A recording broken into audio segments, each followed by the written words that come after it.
संगठन के लिए आवश्यक है। राजनीति करने वाले बहुत मिलते हैं, चौक चौराहे पर मिल जाएंगे, जमीन बेच देगा, जमीन बेच देगा, बाप दादों का नाम को बेच देगा। मुझे ऐसे चतुर आदमी नहीं चाहिए, मुझे ऐसे चतुर आदमी नहीं चाहिए। मौका पड़ता है अपने बाप का नाम बदल देता है, अतीत को भुला देता है, केवल कुर्सी चाहिए, कुर्सी। They want to earn something. वो देना नहीं चाहता, वो पाना चाहता है, लूटना चाहता है। तो हमें राजनीति नहीं चाहिए। ये राजनीति का अखाड़ा नहीं है, ये राष्ट्रनीति का अखाड़ा है। राष्ट्र प्रेम का ज्वार देखे कौन चुकाता है, देखे कौन सुमन से जातज कंटक पर अपनाता है। उसी क्रम में जिनके देखरेख में हिंदू जागरण मंच पूरे बिहार प्रदेश में काम कर रहा है, माननीय जीवन जी जो प्रदेश के संयोजक है, मैं उनसे निवेदन करता हूं वो आए हुए माता बहनें और जो हमारे कुछ प्रमुख कार्यकर्ता आए हैं उनके बीच में प्रबोधन देने का कृपा करें। माननीय जीवन जी।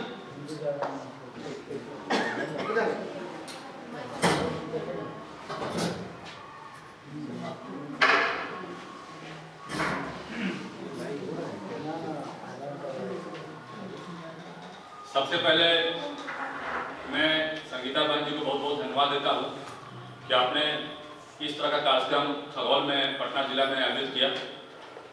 बहुत धन्यवाद के पात्र हैं कि आप हिंदू जागरण मंच के तले हिंदुओं को जगाने के लिए जो पूरे बिहार भर में कार्यक्रम चलाया जा रहा है, आप उसमें अग्रणी की भूमिका निभाकर कार्यक्रम की पटना जिला में शुरुआत किए हैं।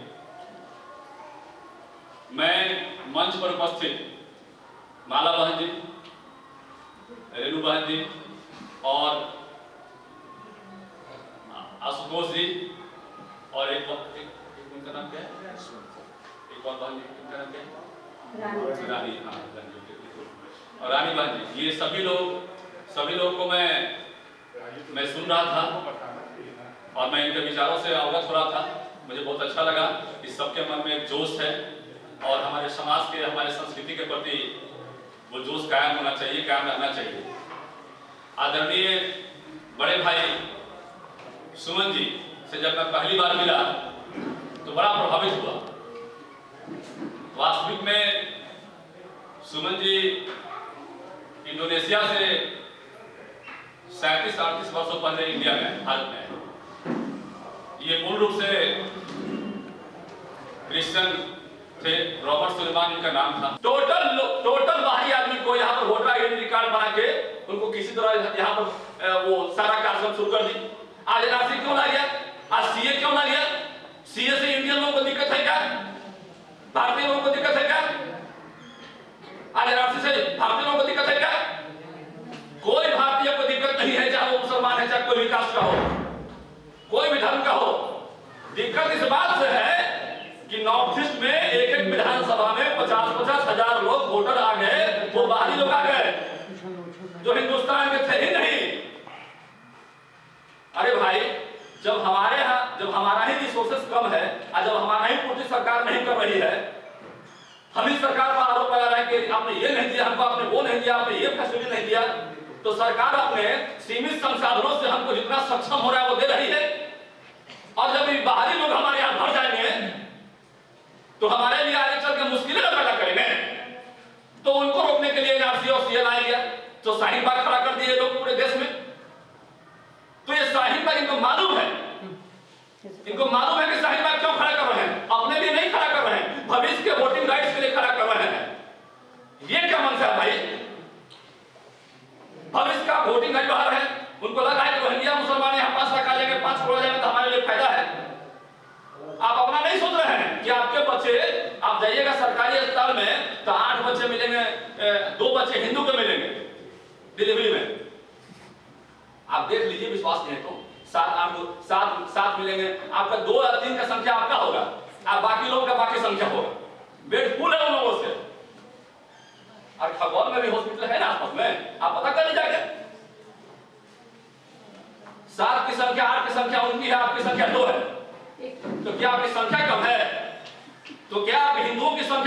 हिंदुओं की संख्या कम नहीं है, लेकिन हमारे साथ जो साजिश किया गया 70 वर्ष पहले, हम दो हमारे दो,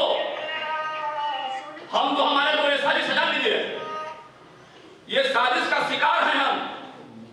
ये हिंदुओं की आबादी को कम करने के लिए साजिश किया गया था, हम दो हमारे दो, और उस साजिश के चलते आज हमारी संख्या दिन पर दिन लगातार घटती जा रही है। हम चाहते हैं कि हमारे आने वाले समाज में बेटियां भी बहुत आगे बढ़े और लव जिहाद जैसे कांड नहीं हो, ताकि हमारी बेटी को बचा सके। हम सरकार से मांग करते हैं इस मंच के माध्यम से कि लव जिहाद पर सरकार जैसे अन्य राज्यों में कानून बनाई है, हिमाचल हो गया, मध्य प्रदेश हो गया, और भी जगह जो कानून बन रहे हैं, यूपी में कानून बना है, तो उस तरह से बिहार में भी कानून लव जिहाद पर बड़ा कठोर कानून बने। और धर्मांतरण जो हो रहा है, इस पर भी एक कानून, जनसंख्या विस्फोट जो हो रहा है, सरकार से हम यही मांग करेंगे कि जनसंख्या विस्फोट पर भी एक कानून बनाए, जनसंख्या नियंत्रण कानून का अवश्य बनाए। और नीतीश सरकार के साथ साथ हमारे माननीय प्रधानमंत्री भी इस पर ध्यान दें अपना। प्रधानमंत्री से भी मैं आग्रह करूंगा इस मंच के माध्यम से, सैकड़ों पत्रकार, हजारों पत्रकार हम लोग के फेसबुक लाइव के माध्यम से देख रहे होंगे और हमारी मैसेज को सुन रहे होंगे। हम प्रधानमंत्री से भी आग्रह करते हैं कि प्रधानमंत्री जी, आप जल्द से जल्द जनसंख्या नियंत्रण कानून इस देश में लाइए, नहीं तो आने वाला 20 साल के बाद मेरा भविष्य, हमारे बच्चे का भविष्य हम देख रहे हैं अपने आंख से कितना खतरनाक है। हमारा बच्चा टोपी नहीं पहने और हमारा बच्चा बैग में टोपी छुपा कर नहीं ले जाए, और मेरी बहन को बुर्का नहीं ले जाना पड़े बैग में छुपा के, ऐसी स्थिति नहीं है। इसके लिए हम मांग करते हैं कि आप जल्द से जल्द जनसंख्या नियंत्रण कानून आइए और हमारी बेटियों को बचाने के लिए लव जिहाद कानून नीतीश सरकार तुरंत बनाए। हिंदू जागरण मंच के आप प्रदेश संयोजक हैं। आप हिंदुत्व को बढ़ावा देने के लिए पूरी प्रयास कर रहे हैं। इस मंच के जरिए आप गौर के लोगों के बीच क्या मैसेज देना चाहते थे? देखिए, हम लोग हिंदू जागरण मंच जो बनाए हैं और उसका जो मूल उद्देश्य है भारत में, उसका मूल उद्देश्य ये है कि हिंदुस्तान की जमीन पर अखंड भारत को खंडित करने के लिए कई तरह के जिहाद फैलाए जा रहे हैं, जिसका आम जनमानस को इसकी जानकारी नहीं है। हम इस मंच के माध्यम से उस जिहाद को रोकना चाहते हैं। हिंदुस्तान में कई तरह के जिहाद, जैसे लैंड जिहाद, लव जिहाद, हेल्थ जिहाद, इस तरह की जिहाद फैलाए जा रहे हैं। हेल्थ जिहाद का मतलब आप समझिए, लव जिहाद को मैंने अभी कुछ देर पहले परिभाषित किया है। हमारी हिंदू लड़की को गलत तरीके से फंसाकर, प्रलोभन देकर, फॉल्स आइडेंटिटी के माध्यम से फंसाकर उनको ट्रैप किया जा रहा है, उनको प्रताड़ित करने का काम किया जा रहा है, और बाद में एक गलत धारणा फैलाई जा रही है पूरे देश में। हमारे देश में हमारी संस्कृति पे, हमारे धर्म पे कुठाराघात हो रहा है। उन जिहादियों के माध्यम से हम आपके माध्यम से चाहते हैं कि हमारे देश में हमारी संस्कृति पर, हमारे धर्म पर कुठाराघात ना फैलाया जाए, हमारे धर्म को तोड़ने का प्रयास नहीं किया जा रहा है। लव जिहाद जैसे मामलों को हम नीतीश सरकार से मांग करते हैं कि तत्काल सरकार लव जिहाद पर कड़ा से कड़ा कानून बनाए, जैसे मध्य प्रदेश ने, हिमाचल ने, उत्तर प्रदेश ने, हिंदुस्तान के कई राज्यों ने हमारी बेटियों को बचाने के लिए, हिंदुस्तान के हिंदुओं को बेटी को बचाने के लिए लव जिहाद जैसे कड़े कानून बनाए हैं। हम आपके माध्यम से मांग करते हैं कि नीतीश सरकार तुरंत इस पे कठोर से कठोर कानून बनाए, ताकि आगे ऐसी कोई भी घटना ना घटे। दूसरा, हमारे देश में जनसंख्या विस्फोट हो रहा है। मैं आपके माध्यम से बताना चाहता हूं कि जब आजादी के बाद कुछ खास कौम की जनसंख्या 10% के भी नीचे थी, तो आज वो मल्टीपल फोल्ड कैसे हो गए? आज हिंदुओं की आबादी लगातार कम क्यों से हो रही है? तो कहीं ना कहीं जनसंख्या विस्फोट एक षड्यंत्र के तहत हो रहा है। इससे हमारे देश के विरासत को धक्का लग रहा है, हमारी संस्कृति को धक्का लग रहा है। हमारे यहाँ सीमित संसाधन हैं, सीमित सोर्स हैं, जिसके माध्यम से हम विश्व गुरु बनना चाहते हैं। हम कैसे बनेंगे? जब हमारी संसाधन पर चोट पहुंचेगा, हमारी सीमित रिसोर्सेज पर चोट पहुंचेगा, तो हम नहीं आगे जा पाएंगे। हम कटोरा लेके पाकिस्तान से या अन्य देशों से भीख नहीं मांगेंगे, और यदि आप कटोरा फैला भी दिए तो कोई भीख नहीं देगा आपको विश्व गुरु बनने के लिए। हम सरकार से मांग करते हैं कि तुरंत जनसंख्या नियंत्रण कानून बनाए, ताकि इस तरह की अव्यवस्था नहीं फैले देश में। आने वाले समय में हम विश्व गुरु का जो बनने का सपना देखते हैं वो हम जरूर बने। सर, आप खगौल में इसके पहले भी कभी कार्यक्रम किए हैं? हिंदू जागरण मंच का खगौल में ये पहला कार्यक्रम है इस जगह पे। सर, बिहार के युवाओं के लिए खास संदेश जो आपके तरफ से अगर आप देना चाहें। हम बिहार के युवाओं को आपके माध्यम से एक संदेश देना चाहते हैं कि आजादी के बाद से लगातार हमारे धर्म, हमारे संस्कृति पर जो कुठाराघात हो रहा है, उसको तोड़ने का प्रयास किया जा रहा है। वो चेत जाए और अपने धर्म को समझें, अपने संस्कृति को समझने का प्रयास करें, अपनी बेटियों को, अपनी बहनों को, उन तमाम लोगों को बताने का प्रयास करें, अपने घर में इस बात को जगाने का प्रयास करें कि हम अपने धर्म से विमुख नहीं हो। जब हम अपने धर्म से विमुख हो जाएंगे तो आने वाला समय हमारा नहीं होगा। उन लोगों के अंदर में काम करना होगा। हमारे लोगों के पास मजबूरी हो जाएगी कि हम उन लोगों के अंदर में काम करें। आप मेरी बात को अच्छी तरह समझ रहे हैं कि हम क्या कहना चाहते हैं। बहुत बहुत धन्यवाद सर। आज के कार्यक्रम के आयोजक संगीता जी से आज हम बात करते हैं और जानते हैं इस कार्यक्रम का यहाँ पे आयोजन करने के पीछे का मकसद क्या था। इस कार्यक्रम के आयोजन का सबसे बड़ा मकसद ये था कि बहुत सारे ऐसे परिवार हैं जो अखबार में, प्रिंट मीडिया में ऐसी लफ्ज़ जिहाद जैसी घटनाएं देखते हैं, पढ़ते हैं, सुनते हैं, लेकिन जागृत नहीं होते हैं। उन्हें जगाना बहुत ही आवश्यक है। आपके आसपास में क्या गतिविधि चल रही है, क्योंकि मोबाइल का ज़माना है। बेटियां सोशल मीडिया से जुड़ी हुई हैं, लेकिन वो किससे जुड़ी हैं, किनसे बात कर रही हैं? मैसेंजर पे बात हो रही है, व्हाट्सएप पे बात हो रही है, मित्रों से मिलने जा रही है, कोएड स्कूल में पढ़ रही हैं, पिकनिक हो रही है, पार्टी हो रही है, सिनेमा हो रही है, और उसी माध्यम से ये लड़के बहुत बड़ा बड़ा काम कर रहे हैं, कांड कर रहे हैं। और मुझे उस कांड को रोकने के लिए सिर्फ खगौल ही नहीं, मैं पूरे भारत में ये अलख जमाऊंगी। जी मैम, आप तो बिहार की लड़कियों को, मैं हमेशा देख रहा हूँ कि बिहार की लड़कियों को सही राह पे लाने की बात की जाती है, हमेशा देखा जाता है। बिहार के लड़कों को क्या सही राह पे लाने की ज़रूरत नहीं है? मतलब सिर्फ बिहार के नहीं, हमारे देश के युवाओं को, क्योंकि मैं भी एक युवा पीढ़ी का हूँ। मैं अक्सर देखता हूँ कि लड़कियों को कैसे देखा जाता है, उनके बारे में अगर कोई लड़की जा भी रही है तो लड़कियों को भी पूरा राइट होना चाहिए, जैसे लड़कों को पूरा राइट है कि वो अपने हिसाब से कपड़े पहने, अपने हिसाब से घूमे, तो ये तो लड़कियों के साथ ही होना चाहिए। तो उन लड़कों को कैसे सही दिशा में लाया जाए? सबसे बड़ी चीज़ है हमारी मानसिकता, आपकी नहीं, हमारी मानसिकता। आज भी हम सब बेटी को ज़्यादा महत्व ना देकर बेटे को ही ज़्यादा महत्व देते हैं। सबसे पहले इस मानसिकता को तोड़ना होगा, लेकिन ये मानसिकता इस वजह से नहीं टूट पा रही है क्योंकि जो युवा पीढ़ी है उन लोगों को सोशल मीडिया के माध्यम से या किसी भी माध्यम से गलत मार्गदर्शन मिल रहा है। वो बेटियों में देवी का रूप देख ही नहीं पा रहे हैं। जिस दिन वो बेटियों में देवी का रूप देखने लगेंगे, बलात्कार की घटना सबसे पहले खत्म हो जाएगी। जी मैम, चैनल के साथ जुड़ने के लिए बहुत बहुत धन्यवाद। अब हम ऐसे शख्स से बात करने जा रहे हैं जो खुद ही में एक बहुत बड़ी हस्ती हैं, तो आइए हम उनका परिचय उन्हीं से लेते हैं और जानते हैं इस कार्यक्रम में आने के लिए उन्होंने क्या क्या सोच रखा है खगौल के लिए, बिहार के लिए और हिंदुओं के लिए, हिंदू युवतियों के लिए, और देखते हैं कि वो क्या कहते हैं इस विषय में।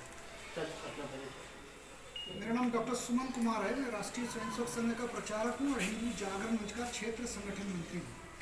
कहीं ना कहीं हमारा समाज सो रहा है, जिसको जगाने का काम हम सबको करना ही होगा। ऊंच नीच भेदभाव को समाप्त कर समरस हिंदू समाज का निर्माण कर, इस लक्ष्य को लेकर के हम हिंदू जागरण मंच का संगठन का विस्तार करने के लिए यहाँ आए हुए हैं। भारत किसका? भारत में केवल भारत में रहने वालों का भारत उनका नहीं है। जो भारत को जानेगा, जो भारत को मानेगा, जो भारत के बनेगा, जो भारत को बनाएगा, भारत उन सभियों का। वर्तमान भारत जिस व्यक्तित्व के हाथ में है, नाम उनका ऑनरेबल मोदी जी, और विश्वास रखिए मोदी जी के कारण सारी चीज सुरक्षित है। पहली बार चाइना को पीछे हटना पड़ा और पहली बार चाइना को भीषण मार भी पड़ा है। This is not just a mere land, it is our holy mother land. If land is lost, everything is lost. First come land, then come religion. Bharat हमारी माँ है, माता का रूप है प्यारा, करना इसी के रक्षा ये कर्तव्य है हमारा। हम माता बहनों को एक मैसेज देने के लिए विशेष करके ये मातृशक्ति जागरण का कार्यक्रम में आए थे कि हम भारत की नारी हैं, फूल नहीं चिंगारी हैं। आज समय की मांग है कि ऊंच नीच भेदभाव को भुलाकर स्व का निर्माण कर स्वाभिमान के साथ हमको समाज का जागरण करने की आवश्यकता है। तो हिंदू जागरण मंच समस्त हिंदू समाज में जागरण करने के लिए अपील करने आया, अप्रोच करने आया, और इसके लिए door to door approach and heart to heart talk करने के लिए हम इस क्षेत्र में आए हैं। सर, मैं आपसे और एक चीज़ जानना चाहता था, जैसे कि हमारे देश के युवा अक्सर आरएसएस का जब नाम आता है तो एक अलग धारणा बन जाती है कि हम मतलब वो किसी भी तरह से किसी भी लड़ाई झगड़े में पड़ जाते हैं और फिर कहते हैं कि हम आरएसएस के थ्रू हैं, हमारे पास ये करने का हक है। तो सर, क्या ये करना उचित होता है? देखो, राष्ट्रीय स्वयंसेवी जो संगठन है, यानी कि आरएसएस जो है, राष्ट्रीय स्वयंसेवक संघ जो संगठन है, वो विश्व का एक अद्वितीय स्वयंसेवी संगठन है। शाखा के माध्यम से करोड़ों लोगों को ये इंस्पायर करता है, और किस बात के लिए इंस्पायर करता है कि देश के लिए जीना सीखे। तो हम झगड़ा झंझट दंगा फसाद नहीं चाहते, परंतु हम अपमानित होकर के जीवन भी तो जीना नहीं चाहते। देश का ये भाग्य अपना सोच लो, भला हो जिसमें देश का वो काम सब किए चलते। तो हमारे लिए ये नेशन फर्स्ट, इस बात को ध्यान में रखते हुए हम प्रायोरिटी देते हैं। देश के लिए जीना सीखे, इस देश के निमित्त हम अपने आप को तिल तिल करके गलाते हैं, जलाते हैं। और भारत माता की जय ये हमारे लिए केवल स्लोगन नहीं है, इस माँ की जय के निमित्त हम अपने आप को जरूरत पड़ेगा तो होम करने में पीछे नहीं रहते हैं। सर, हमारे चैनल के साथ जुड़ने के लिए बहुत बहुत धन्यवाद। अब मैं सुमन भैया से अनुरोध करूंगी कि वो मंच पर आए और बेटी बचाओ बात बताएं।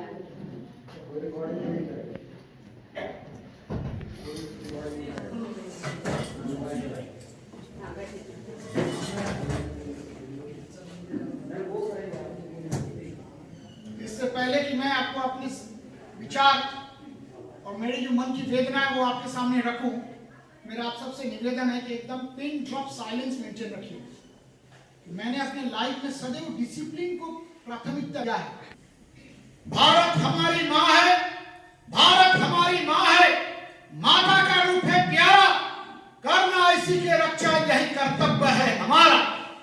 ओ भारत के वीर जवानों, ओ भारत के वीर जवानों, माँ का कर्ज चुका देना, कटे फटे इस मानचित्र को अब की ठीक बना देना।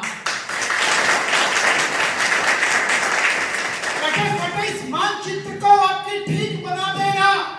पटना साहब से मिलने को मन का ना बेचैन खड़ा, अब की तिरंगा घुस के रावण पिंडी में फहरा। अटक कटक से सिंधु नदी, अटक कटक से सिंधु नदी, सब कुछ हमको प्यारा है। कश्मीर मत मांगो, कह दो पाकिस्तान हमारा है।